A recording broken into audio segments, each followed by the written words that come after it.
آریانا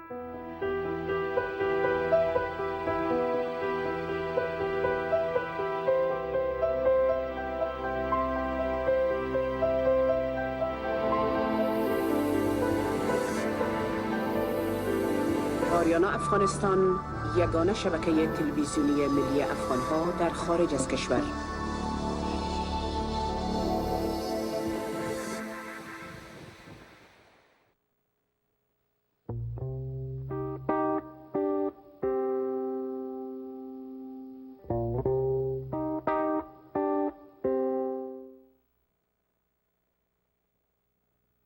السلام علیکم. بازم خوش آمدید در پروگرام دریچه فردا، پروگرام برای جوانان و نوجوانان.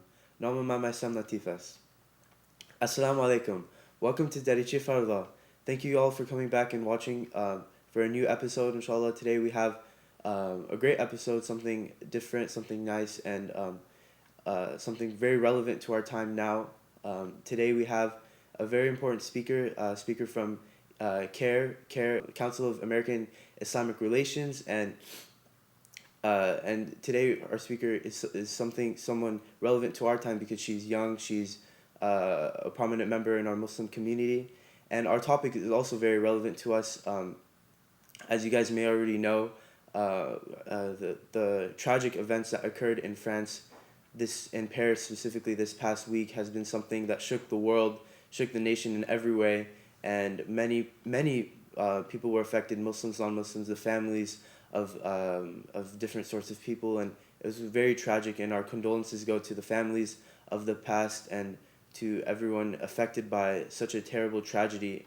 As a Muslim, and I speak on behalf of the whole Muslim community, the occurrences that happened in France and in Paris is something that goes completely against Islamic way and Islamic teachings, and a lot of the times we are faced with struggles to put a good name out for Muslims and Islam here in the West and around the world. Different Muslims face a constant struggle against Islamophobia and against the bad names that are related with a minority of people that call themselves Muslims. Like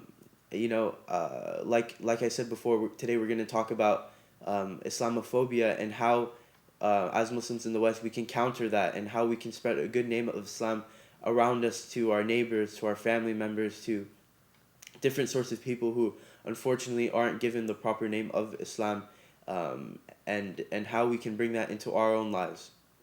So before we get into that, I just want to give before we get into our speaker and talk more about a little bit of questions about how Paris and the attacks around the world affect our community. I want to thank Mr. Miskinyar for giving me the opportunity to be here, for giving me the chance to have a show and and give a chance for you guys to listen to the speakers I bring, and the chance for me to be on this platform. Also, before we get into the speaker and the questions, I just want to get into a quick little video by Dr. Tariq Ramadan. This video is very, very interesting, very relevant. It's about how ISIS or ISIL is not Islamic, and how they goes completely contrary to the Islamic way and the Islamic teachings, and how unfortunately ISIS and different other terrorist organizations have put a terrible name out of Muslims, and everything they do goes completely contrary to the Islamic way and Islamic teachings. So before we get into our speaker, I just want to go into a quick 25-minute video on ISIS and Islam and how it's completely contrary to Islamic way. Thank you. An Islamic caliphate, a caliph, terms now in the headlines, mostly thanks to this group, the Islamic State of Iraq and the Levant, or ISIL. As ISIL captures territory declaring their caliphate, minorities have fled and journalists have been beheaded. A stark contrast to the caliphate of the past, famed for tolerance. The ISIS do not represent Islam or any Muslim. That's causing a backlash among Muslims who see ISIL contradicting their religion and in contrast to past caliphates famed for tolerance. And try to stop this group. Over 120 Muslim scholars released a letter calling ISIL un-Islamic and their ideology a corruption of Muslim scripture. وإن إخوانكم المجاهدين. But some are listening more to this man than those scholars. Abu Bakr al-Baghdadi, the leader of ISIL, calls on Muslims to take up arms, and thousands of fighters from around the world have traveled to Syria and Iraq to fight for the self-declared caliphate. Tariq Ramadan, a prominent Islamic scholar, concedes those who speak for the mainstream understanding of Islam face a challenge for the hearts and minds of Muslims. Today on Talk to Al Jazeera, Tariq Ramadan explains why scholars are failing the Muslim world and how he sees the involvement of world powers and regional dictators. Thank you so much for talking to Al Jazeera. Let's start with the concept of a caliphate. In terms of mainstream Muslim thought for the last 1400 years and Islamic law, what is a caliphate supposed to be? Look, this is an important question because the concept of caliphate is very much rooted in the Islamic tradition. It has to do with a specific way of dealing with power, that the Muslims are going to have a leader, and this organization is going to be the caliphate. It happened just after the Prophet, peace be upon him, passed away, and then this is the idea. So is he supposed to be a pope, the caliph, for example? No, not at all. It has nothing to do with the religious representation. It has to do with political power. And the political power in Islam is perceived as having a religious legitimacy. But it's not a pope, it's not a religious structure, it's a political structure. Not a theocracy? It's not a theocracy. So the caliph is not like a priest who has unchallenged powers? I mean, is it a civilian state? It sounds like what you're describing. That's exactly the point. The point is that we have a religious authority, but anything which has to do with politics in Islam should be decided by the people. So the one who is going to be leading should be chosen by the people who are followers. So it's something that we today know as the democratic process. From the very beginning in the Islamic tradition is a majority process where the majority of the people are choosing the one who is leading. And there is in the scriptural sources, in the hadith, a reference to caliphate as a reference. The point that we have to make here is that we know the principle, we don't know the model. The model could be historical. It could change depending on history, depending on specific situation. So the principle of having a leader should remain. The way it's going to be done should be thought throughout history depending on the situation. Well, it's interesting you said that he's supposed to be chosen by the people. So he is accountable to the people? Of course, and the first He can be removed by the people? Exactly, and the first who said this came just after the Prophet, peace be upon him, Abu Bakr as-Siddiq, who said, if I'm right, support me, but if I'm wrong, correct me. Correct me means today what we call the public opinion. The citizens should be there to support or to remove. So there is nothing like dictatorships or theocracy. So then how did we get from those principles you're talking to me about in Muslim sources, Muslim texts for hundreds of years, to now a group unilaterally declaring, this is the caliph, everyone come give your bay'ah or oath of allegiance to him, beheadings of journalists, minorities fleeing. I mean, it sounds very different from the principles you're talking about. Yes, and this is what... So is that a caliphate, what the ISIL pronounce? It's not, and why it is not a caliphate. It's just people playing with politics, referring to religious sources. And this is why Muslim scholars, Muslim intellectuals, we have to be quite clear about this. We have to speak the truth and to be quite clear about the fact that if they are not representing what are the Islamic principles, many of the dictators of today are not representing Islam either. They have nothing to do with our principles, because our principles are clear. The one who is leading should be chosen by the people who are followers or citizens. So many countries are dealing with the West. They are not as bad as Daesh today, but they are bad. Daesh being ISIL, just to clarify for our viewers. So this is one point. So the point for me is to say that we need to come to the point that we have a diversity of interpretations. One of the main problems among Muslims is interpretations. And interpretations means that you have to look at the overall message of Islam, not to take one verse or one prophetic tradition and to say, this is context, it. Exactly, and this is what they are doing. So they are distorting the whole message. So we have to respond to this by saying there is a diversity of interpretations, but they are interpretations that are anti-Islamic. And what you are doing killing innocent people, implementing a so-called Sharia or the so-called Islamic State in the way you are doing it, this is against everything which is coming from Islam. What you are doing is wrong, and we should be courageous enough to say this to all the leaders that are betraying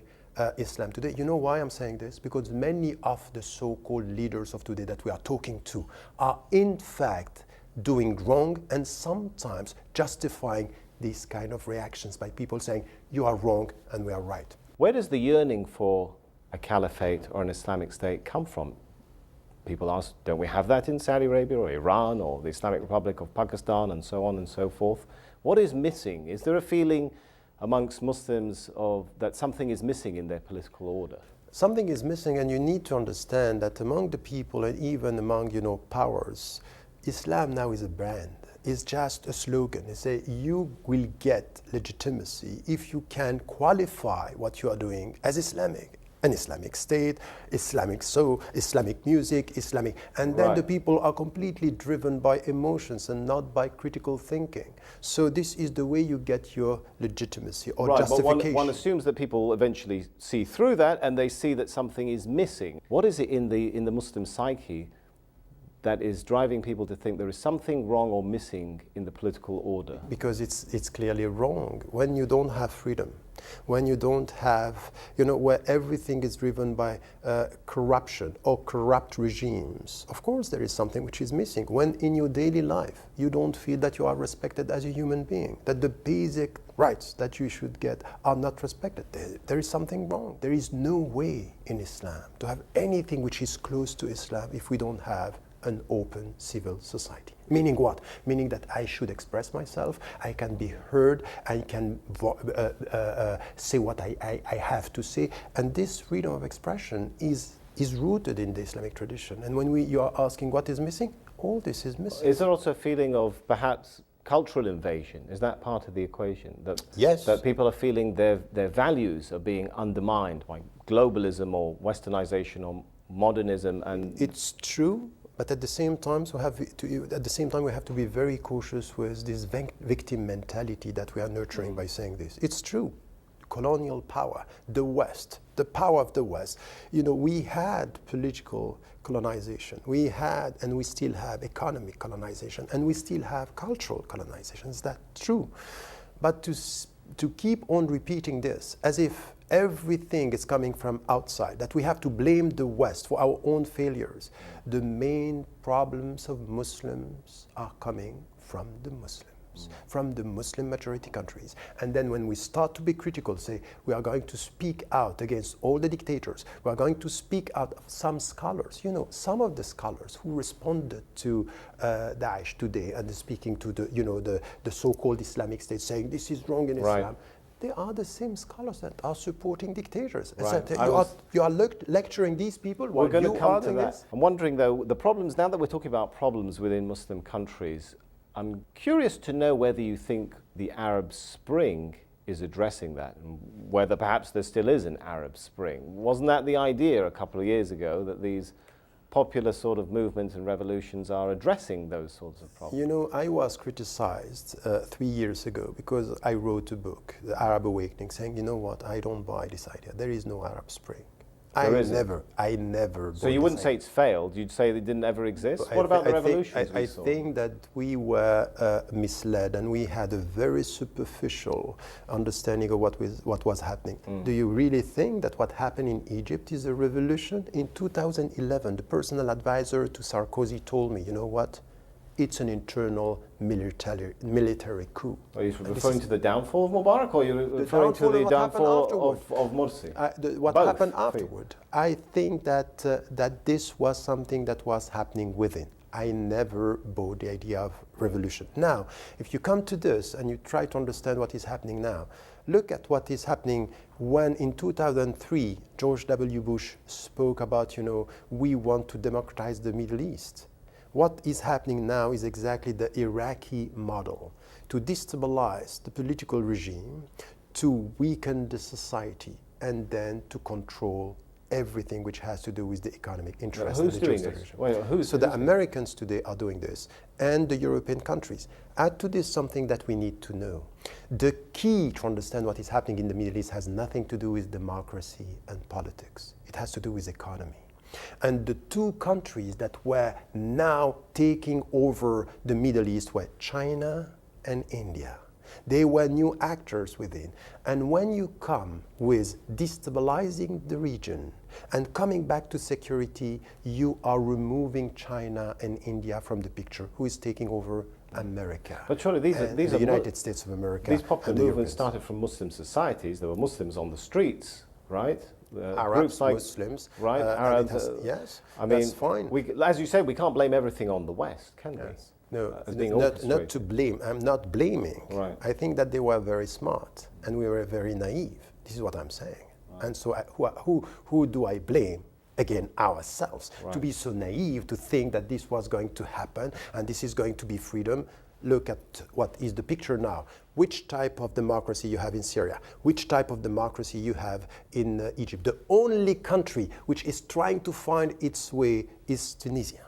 And still today, you can see that behind the scene, the French government is playing a very important role in Tunisia. Wow. So don't speak about democratization in a naive way, because once again, it comes to us.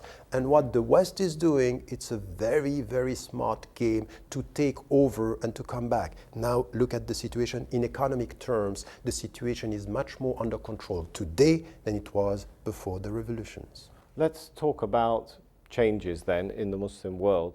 It's clear that the rise of such groups as ISIL must have found a vacuum with some level of support from traditional structure in Sunni society, right? I mean, their rapid march into Iraq, is that a sign that Sunnis have signed on to the very brutal ideology of ISIS or ISIL, or is it a sign that they're simply tolerating them, they may not agree with them, to play them off against others?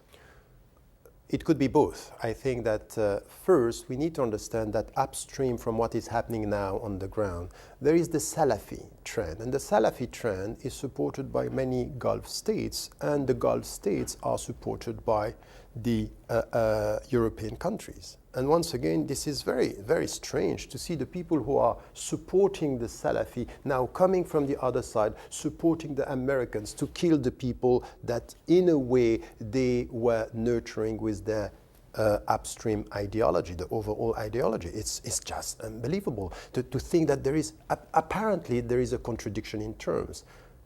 If we are more cynical, it might be that all the Muslim Democrats are much more dangerous for the West than the Salafi and the extremists, these people. And this is my point here. I am condemning all what they are doing, saying that this is not Islamic, but I am not going to support the West in the way to respond to this, because in my view, what they are doing was in fact to let them do. Are the scholars failing to be the spokespeople for the Muslim world, the Sunni world, leaving the vacuum to be filled by groups like ISIL? Look, that's a very important question, because we are expecting from the scholars to come with a religious discourse. And it's true that they have to say something, and I'm expecting from scholars to say something about the religious inconsistency and betrayal.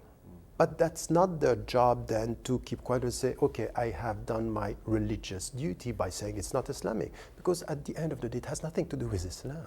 It has nothing to do with Islam. What is happening now with the American bombing Iraq and Syria has nothing to do with religion. We speak about religion and we say it has nothing to do with Islam. Now let us come to the true reasons of what is happening. And this has to do with politics. And politics, the scholars are not going to speak, because the great majority of them are quite in front of dictators, while the best jihad, remember this, the best jihad is a word of truth in front of the dictator, or oppressor. Which is not what they are doing. But if a group is using religion to justify its tactics, it's saying we're beheading journalists, we're driving out minorities from their hometowns in the name of religion, surely it then becomes the obligation of scholars, of thinkers like yourself, to clarify that and say, actually, you're committing an evil, not a religious duty or any kind of holy mission, right? Correct, correct. And this is what we have been doing. I have been saying this everywhere, that this is not Islam. But I don't want to stop with this, because there are games played from behind the scene, pushing the people. When I was involved, and I spoke with the former president of Mali. When he came to me and said, I don't understand the policy of the French in northern Mali, telling me, as I heard from soldiers on the ground, it's as if we are letting them do this to justify the French presence afterward. It could be that the Americans, in the way they are dealing with the region, can justify their presence in the region by this presence. It could be that we are letting people come and work in some places. And don't you think it's quite strange that everywhere the extremists are, they are resources interests, or oil, or gas, or geostrategic interests everywhere? Who at the beginning supported bin Laden? Who at the beginning supported what happened in Afghanistan, to come in Afghanistan and to tell us we like the Afghani people? No, that's not true. Right, but you like the lithium, you like the gas, and you like oil over there. This is what you like. So don't tell us you like their blood, you like their richness and their wealth. Surely it becomes even more of an obligation upon intellectuals and thinkers, though, to challenge that line of thinking, to challenge that narrative and the reality that we're living in. I mean, I'm wondering whether you feel that scholars have failed in a sense when you hear news like the one we heard about in August, a Saudi national, Abu Hajar al-Jazrawi, carrying out a suicide bombing in Syria and leaving a video message calling for war in Saudi Arabia, not only against the government, but also what he calls against the Saud family's rabbis and priests. He's calling for an attack against scholars. Why is it that ISIL have managed to capture the thinking of this young man rather than people like you who are speaking more for the long-standing tradition of Muslim law and culture and religion? I think that there is something that you are pointing out, which is true. We are, in the Muslim majority countries as well as in the West, facing a crisis of authority in Islam. That's for sure.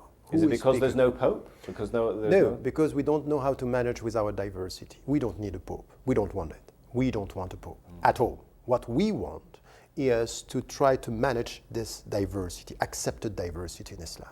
And this was the richness of our history, was scholars disagreeing but respecting each other. That in fact we are acknowledging that there is a diversity of interpretations. But to do this, first we have to be religiously equipped but politically aware. Because what you are saying, why is it, for example, that we see in the West, that we see in the United States of America, that we see governments supporting Salafi trends, people who are very literalist in their understanding? What evidence is there for that? That the governments in the West are supporting Salafist trends and it's all a big conspiracy to promote extremism here so that there can be an even more extreme response, a military response? It's not a big conspiracy, it's to study history. Okay? Get that. It's to study history. When we study history, we understand that some great powers were using people, and it happened in the West, it happened everywhere. You use people to justify afterward your own policy. This is what they are doing, and we are not so naive, and they are quite smart, so we understand this. It's not a conspiracy. I'm always saying this. Anyone who is telling you there is no conspiracy is playing with conspiracy. There are conspiracies.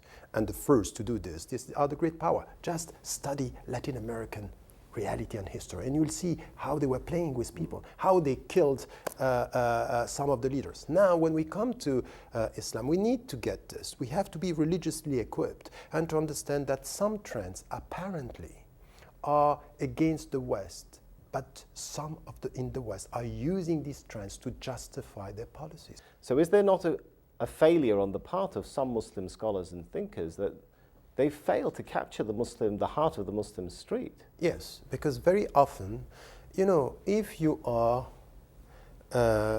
humiliated every day, day in, day out, if you have no freedom in your society, and you have a scholar coming to you and say, you know what, Islam is about peace. Islam is about love. Islam is about spirituality. And he himself is supporting the dictator. At the end, this is the best way to have extremists coming. At the end of the day, our young Muslim sisters and brothers, and what do they want? What do they hope? They hope for more, and when they were in the streets, they were sincere about this. They wanted freedom and they wanted dignity. Let us have a discourse that is consistent with this and also critical. I'm sorry. It's not because I'm criticizing what Muslims are doing that I'm going to support the West. So The Muslim leadership in the West is failing because it's as if we want to be accepted. We want to be loved by Barack Obama. Barack Obama. So you after don't support all the these military years, response to no, ISIL? that's not the answer. That's not the answer. The And when only Barack Obama way, calls for Muslims to come out and join this alliance and if raise only their he voice, would be the first to speak out and to be consistent with his own words. He's not. He's asking the Muslims to be consistent, and for the last 6 years, he himself was never consistent. He is the president of words, not the president of actions. what's the way forward? Where will the Muslim world be in 10 years? And who can correct this? Who has to sit down and put the pieces back together in the Muslim world? Let us start with the beginning. The first that we have to blame is ourselves. So now, and this is why I'm saying As this, individuals you're talking about? Or as individuals, as a governments, community, and as Muslims, and as people of coming from a spiritual community. By the way, Ummah is a spiritual community. It's a community of brotherhood and sisterhood. We have to come together. But we have to be self-critical. We cannot just sit down and blame the world. At the end of the day, what we need is more education, more political awareness, and more courage. Just to speak the truth. This is what we need now. And then also in Muslim majority countries. Look, for example, about what is happening in the Middle East. In the book that I wrote on Arab Awakening 3 years ago, I was saying one of the main problems that we have is the relationship between Shia and Sunni. And then, of course, the West, the Americans in Iraq, they were playing with this, and they are playing. They are using your own weaknesses as much as, Ben Abi was saying once. He was saying, we have been colonized because we were colonizable. We have been divided because we were dividable. And this is exactly what is happening. Who is going to change this? We have to come together and to say, look, this is enough, it's enough. We have to come to agreements about our religious differences and our political understanding. And this is why, for example, we need to come together, we need to educate people, we need to be courageous, and we need to ask all the Western Muslims for more consistency to their own government. Do you believe you can still capture the Muslim street and become the spokesperson again? Because with one brutal beheading of a journalist, they grab 100 more headlines than your statements, right? That's fine, you are right. But at the end of the day, history is not headlines. History is the long and very strong historical movement that we have. And this is what we have to do. It's just to be, misled by, I'm sorry to tell you this, you are a journalist, you work in this, you are a man of the instant. I'm trying to work with history, and I'm not going to work for the next election. I'm working for the next generation, and we have to start with this. It means education, it means courage, it means to be equipped. And what is happening in the West with Western Muslims, and what is happening in many Asian countries and even in the Middle East, is contrary to the appearance that we are facing now, quite promising, because the youth are now getting it right and trying to understand that they are not going to be misled by wrong political statements and very, very superficial religious discourse. We need to be critical with our minds and deep with our faith. Tariq Ramadan, thank you so much for talking to Al Jazeera. Thank you.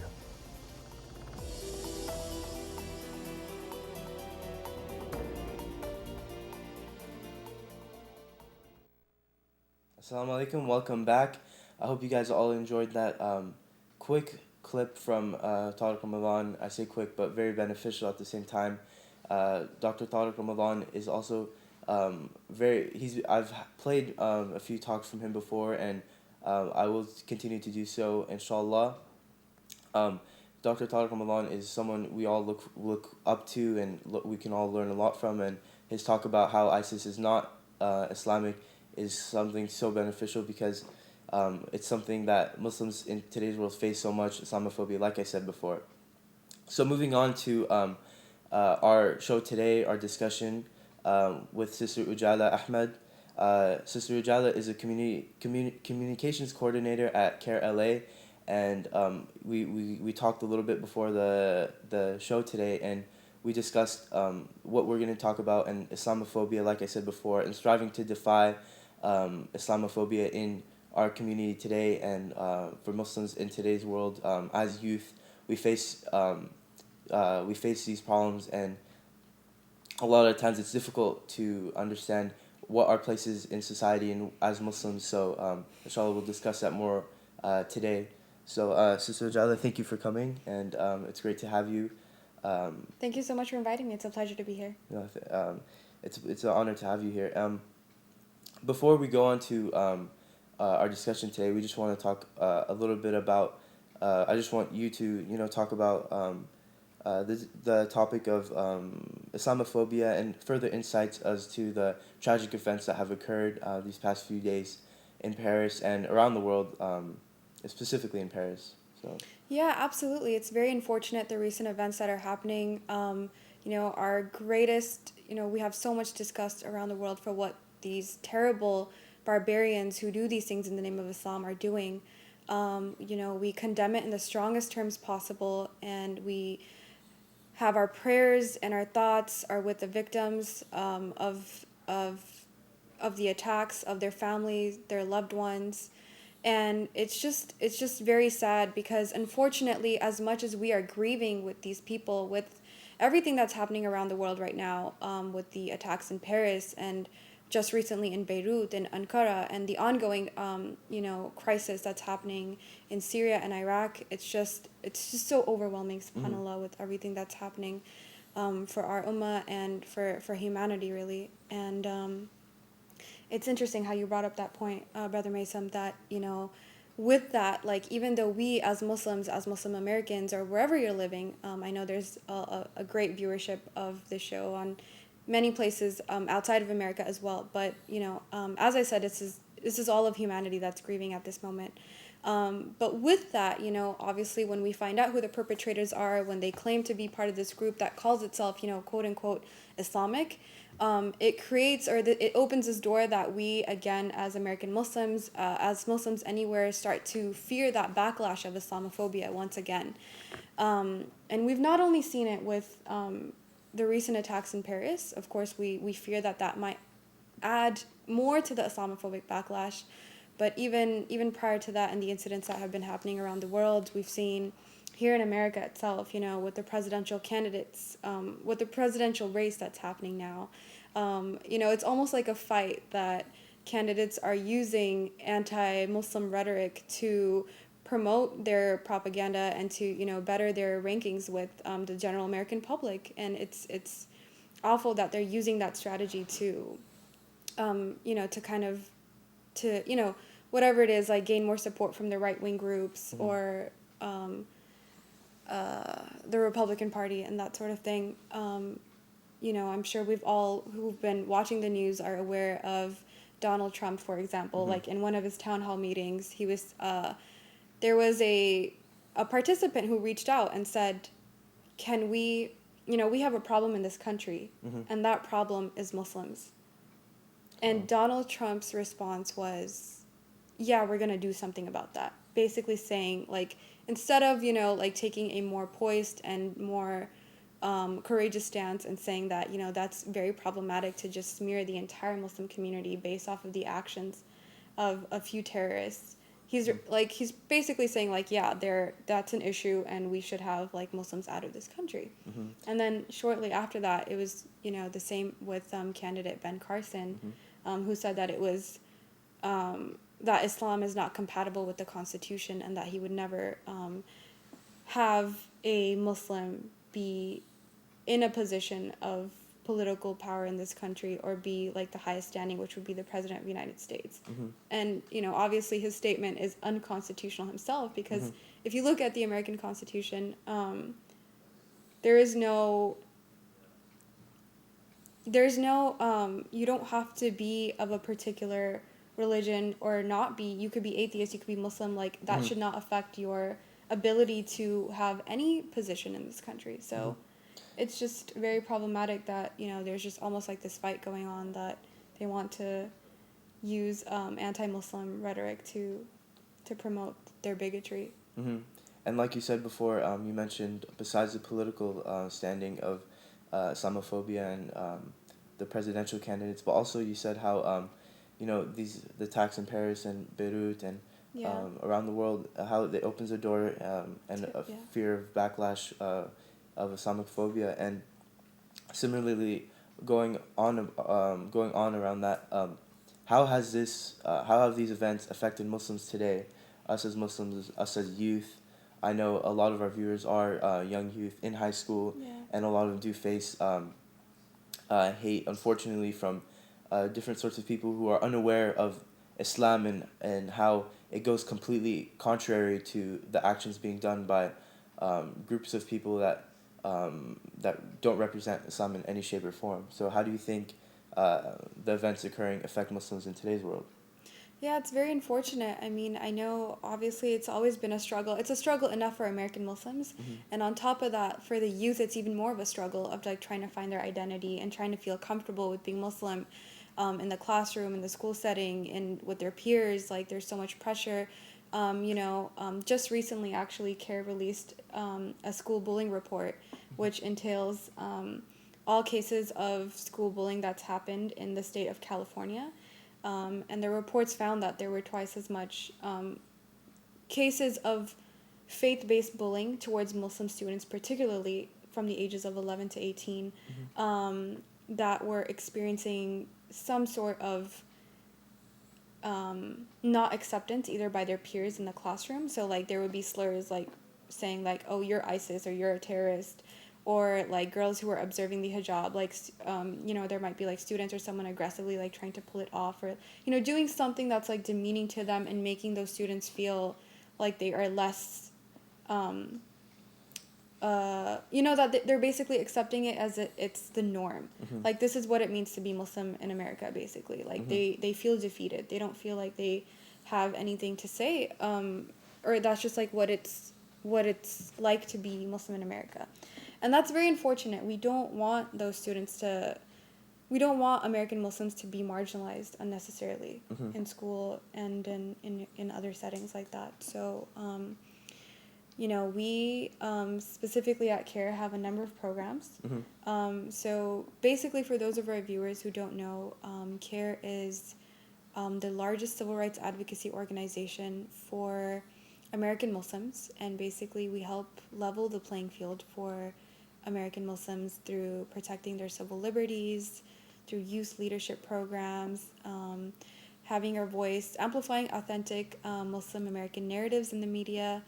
And part of that, as I was saying, Mason, is our youth programs. And so we try to take a more proactive route in engaging our youth. So specifically, there are programs like the Muslim Youth Leadership Program. That's one of our flagship leadership programs for high school youth.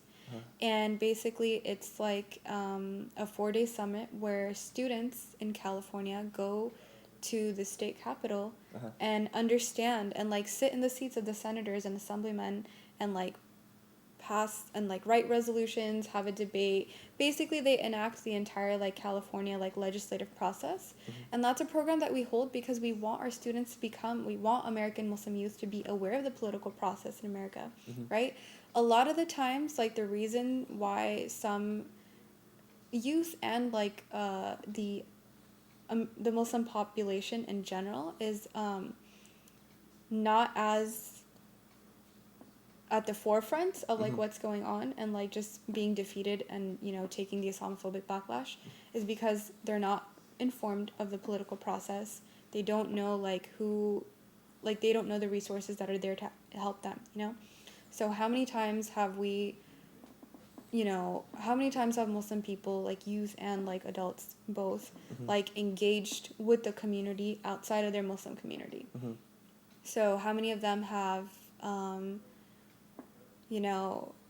been part of their like neighborhood association, or like how many of their parents have been part of the PTA, how many of the students, like, are they also engaging with like school administration, are they doing activities outside of their MSAs, outside of their Muslim student organizations. Like, it's really about expanding outside of your Muslim bubble, letting people know who you are as a Muslim and as a person. So it's not just about like, so it helps to clear out that fear that other people might have of you once they get to know you as a person. So that's very important for the youth to understand. Like, be yourself. Just be yourself. Like, you know, and if someone is like giving you, you know, trouble, like, understand, like, unfortunately, yeah, the media has paint a very negative like portrayal of American Muslims, and you know, it has very real effects on the community. But they shouldn't let that, you know, interfere with like their desire to like open up and interact with other people, because that very interaction might be the thing that clarifies like for them, like, we are Muslim, we're humans just like you, we have struggles, like we are like trying to, you know, get good grades and like be good kids and make our parents happy. Like, we have similar struggles. When they get to know you as a person, they'll also learn that, you know, Muslims are just like anyone else. Exactly. So that's one very important point. But going back to CARE's youth programs, like I was saying, like Muslim Youth Leadership Program that we hold in the state capitol, it's a great way to like let youth be involved and understand the political process, so that as they get older and we pass the baton on to our next generation of leaders, they're more equipped and have a better understanding of the political process and the opportunities around them, and they can be more empowered. So it's basically all in an effort to help level the playing field for American Muslims, politically and socially. And it's great to hear that, like, I went yesterday to the 19th annual banquet of CARE, and it was great to see how CARE is providing an opportunity for Muslims and young Muslims to go to the capital, for example, and experience these legislative processes or whatever it may be.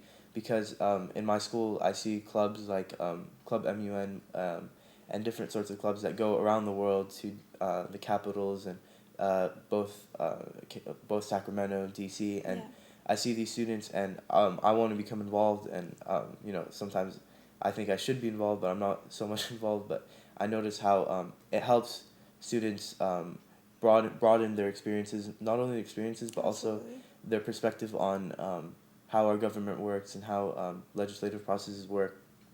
And especially for Muslims, young Muslims, it's important to understand and notice these different aspects of our government today. And we talked about a little. You gave a little bit of advice to young youth about how some youth have an identity crisis that comes with Islamophobia, and how some Muslims are almost afraid of being I'm not sure if I should say discriminated, but being separated or singled out. Marginalized, Marginalized, absolutely. exactly. Yeah. For being not for from the like we use the backlash of Islamophobia, and I think I see that often amongst different youth, different peers, sometimes among myself, and it's we talk about how we all have our own jihad, you know, how the word jihad is very misused, but we all have our own jihad, we all have our own struggle, and it's important to for our youth in high schools and whoever may be watching right now to understand how, like you mentioned, how this chance of Islamophobia can actually Islamophobia, and talking about how we are Muslim can actually lead people to understand more about Islam and more about how it's completely going contrary to everything that a small minority of people are doing. Absolutely. So going on, we talked a little bit about the events that happened in Paris, and you briefly mentioned Beirut and other parts of the world. But what about other unfortunate occasions that shook the world, and how have these affected the Muslim community? We sort of touched upon this, but just to go on a little bit more about the responses and the responses to from the Muslim community, and how it affects us today. So yeah, go ahead. Yeah, so I mean, in addition to everything that's been happening, and it's interesting how you were mentioning about the youth case as well. There's so many incidents happening around the world and in America as well, where we are over here right now. If you look at the recent case of Ahmad Muhammad, the 14-year-old boy who brought a clock to school, he was very overzealous and ambitious and very excited to like share his technology that he created, and he had a knack for that, and he brought it to school, and unfortunately he was punished for that because his school thought that he had brought a bomb. So it's very unfortunate, like these kinds of incidents keep coming up, and it affects our youth and it affects the people around us, and it shakes Muslims everywhere. I mean, we like have that very fear that this is why we don't want to, unfortunately, sometimes I feel like this is why youth don't want to be their fullest, or like they don't want to reach their potential because they're afraid of that Islamophobic backlash. But you should, like, don't let that stop you, SubhanAllah, like I look at how he was rewarded in a way, like he got so much like national coverage. He was invited to all these like cool places like Twitter and YouTube and Facebook, right? And even invited to the White House to talk about like his invention. So SubhanAllah, it's like, it's almost like, it's interesting because as much as we hear the backlash, like whether it might be the media who might be miscommunicating what Islam's teachings are, or it might be like elected officials who are using anti-Muslim rhetoric to push their agendas, like subhanAllah, it always comes back that people end up learning so much more about Islam through that process. And I think a lot of people just like had so much like heartfelt and had so many like positive like vibes for this young boy who was like trying to just be himself and invent. So I mean, that's just like one story I'm talking about, like in the case of like everything that's been happening in the world, but more specifically, since we're talking about Islamophobia, like focusing on the youth and that sort of thing, I just thought it was very interesting. CARE was obviously very involved with the whole process to help with his legal representation and ensure that he was getting the help that he needed. But it's just interesting how it just started that national debate again on like, are Muslims being marginalized, or is this like, why are Muslim youth always like automatically just assumed to be either terrorists or people who are there to cause harm, So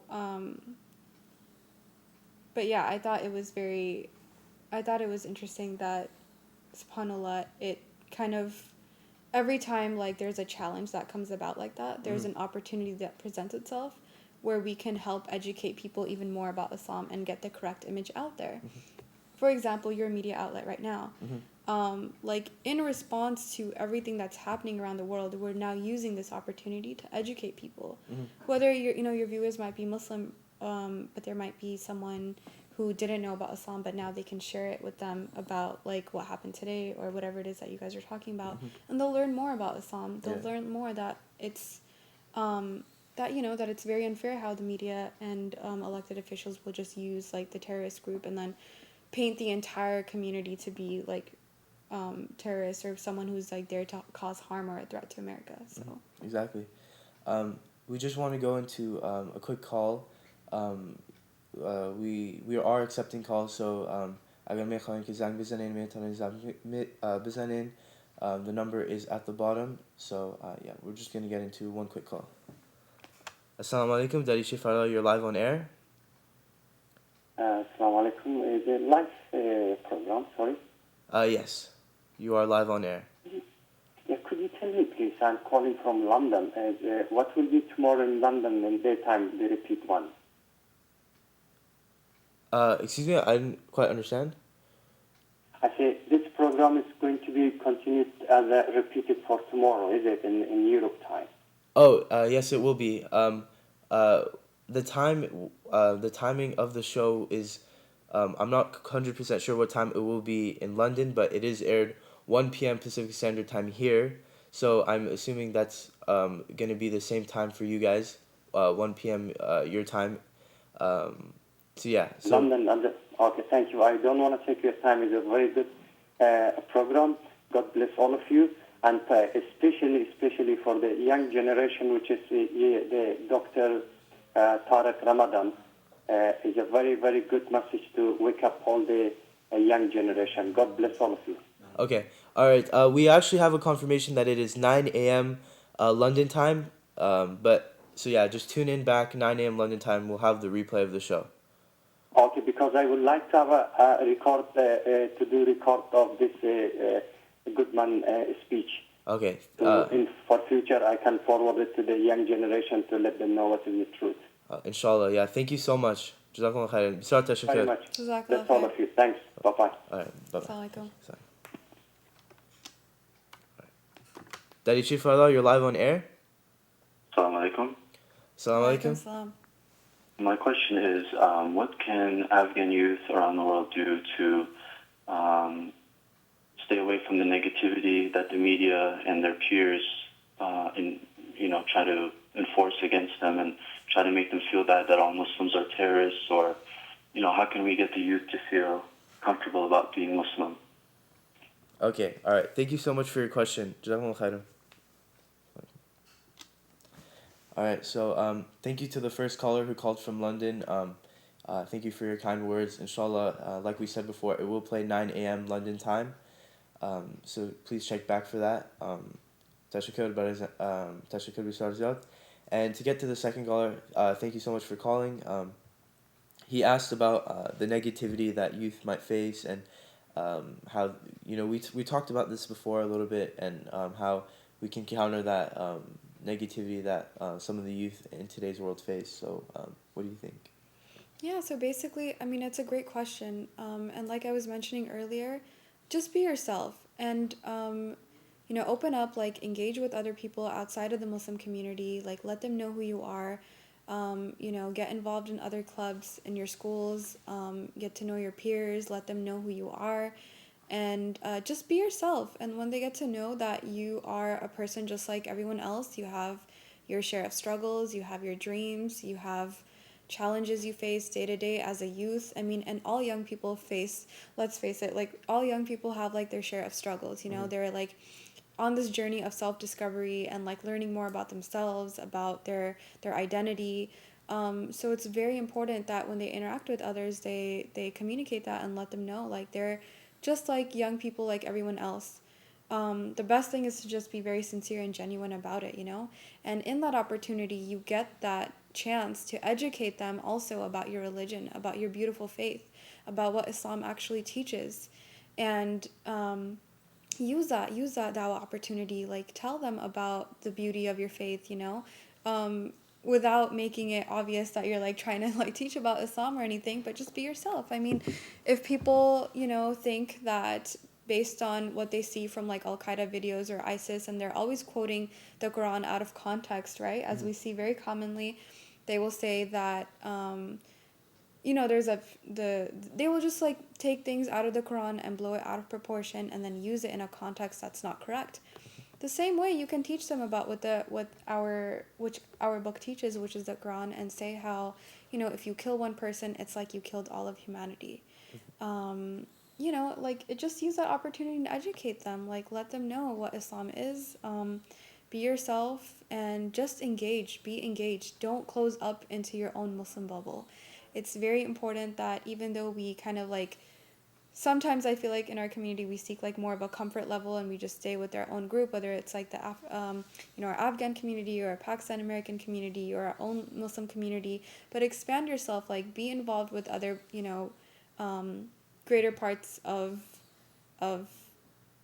life, whether it's through your school, like your clubs, like you were mentioning earlier, for high school youth, for college students, for older people, like be, adults, like be involved with your neighborhood association, get to know your neighbors, let them know who you are. Like all of those things will help to slowly eradicate the Islamophobia and help them to understand Islam better if you just interact with them. That's a great point. And going off on that, a lot of times I was thinking upon preparing for the show and after the Paris attacks, how it generated such a big social media response as well. I noticed on like Twitter, Instagram, everyone was right away posting on about Paris, sending their condolences to the the families of the people who passed away in Paris. Very unfortunate. And I was seeing how there's constantly the message being spreaded about how Islam is does not have anything to do with this religion. With Islam has nothing to do with what's going on, and Yeah, how absolutely. the attacks on Paris go completely contrary to the message of Islam, and how this a small group of minority of people who um, represent Islam in the completely wrong image in the worst light possible. So, like I mentioned before, and Sister Jala mentioned before, our condolences do go to the families of the people who passed away in Paris, and also to around the world in Beirut and and around the world. So just going back, social media is a great platform for us to spread the message of Islam, and spread and it goes contrary to the Islamophobia we face today. So I think that's another great way we can spread that message, inshallah. Yeah, and I think absolutely, like I've seen a lot on social media. It's a great platform to like voice your opinion and engage in that citizen journalism. Everyone has that platform to voice their opinion. So, we've been seeing a lot of things, like a lot of people saying that they're clarifying the misconceptions about Islam, right? Like even if these people who belong to ISIS, who claim to be Muslims and who claim to be part of an Islamic organization, if anyone who feeds into that, they should know that this is a very barbaric group, and they have nothing to do with Islam.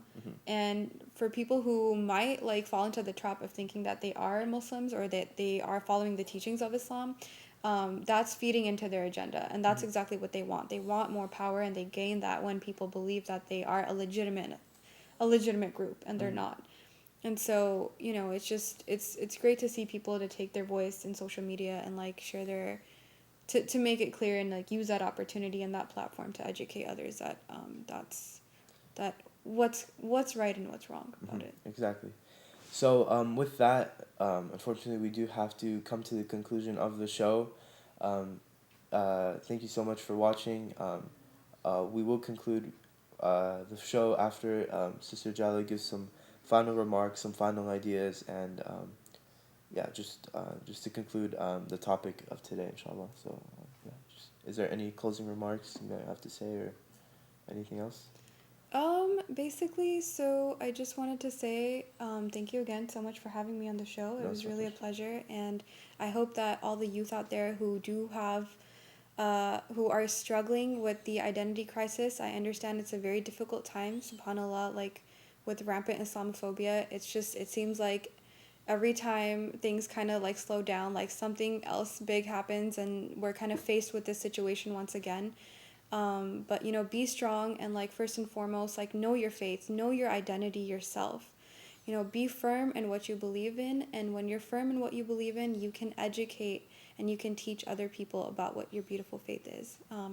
So learn it for yourself, and be open, like teach it to others, and and just be strong. And I pray for all of your viewers and for all those who are watching, to bless them, and to bless them in their journey or their struggles or whatever it is that they're going through.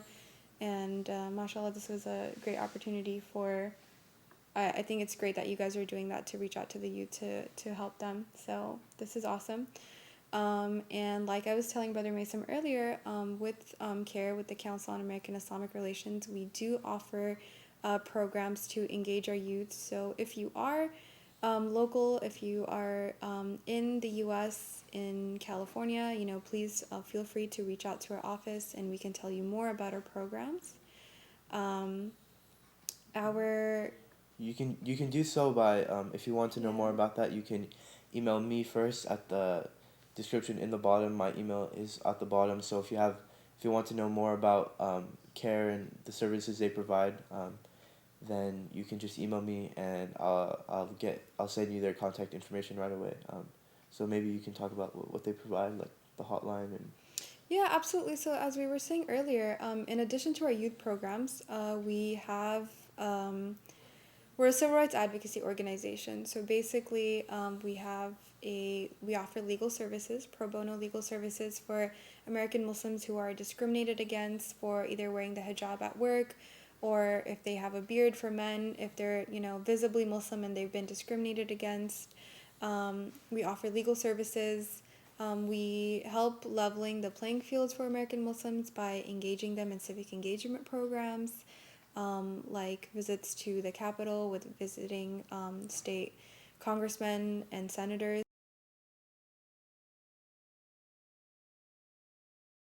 Engage with them and better express their opinions or what their concerns are as Americans and as Muslims. And then, as we were mentioning earlier, we have the youth programs as well with our youth department. And we also have been offering authentic narratives of American Muslims in the media as well to help promote a more accurate portrayal of Islam and Muslims in the media. So, yeah, you can find out more information about us. Yeah. So all you have to do is just email me. I'll definitely send you their information, inshallah. So with that, we will conclude today's show, inshallah. Thank you so much, Sister Ojaala Ahmad, for coming and being on the program. Yeah, thank you again for having me. We had a great discussion, and inshallah you all benefited. Bisar tashakkur. Inshallah, next week we do have another program. So please tune in 1 p.m. Pacific Standard Time to Dariche Farda. Thank you so much all for watching. Assalamu alaikum wa rahmatullahi wa barakatuh.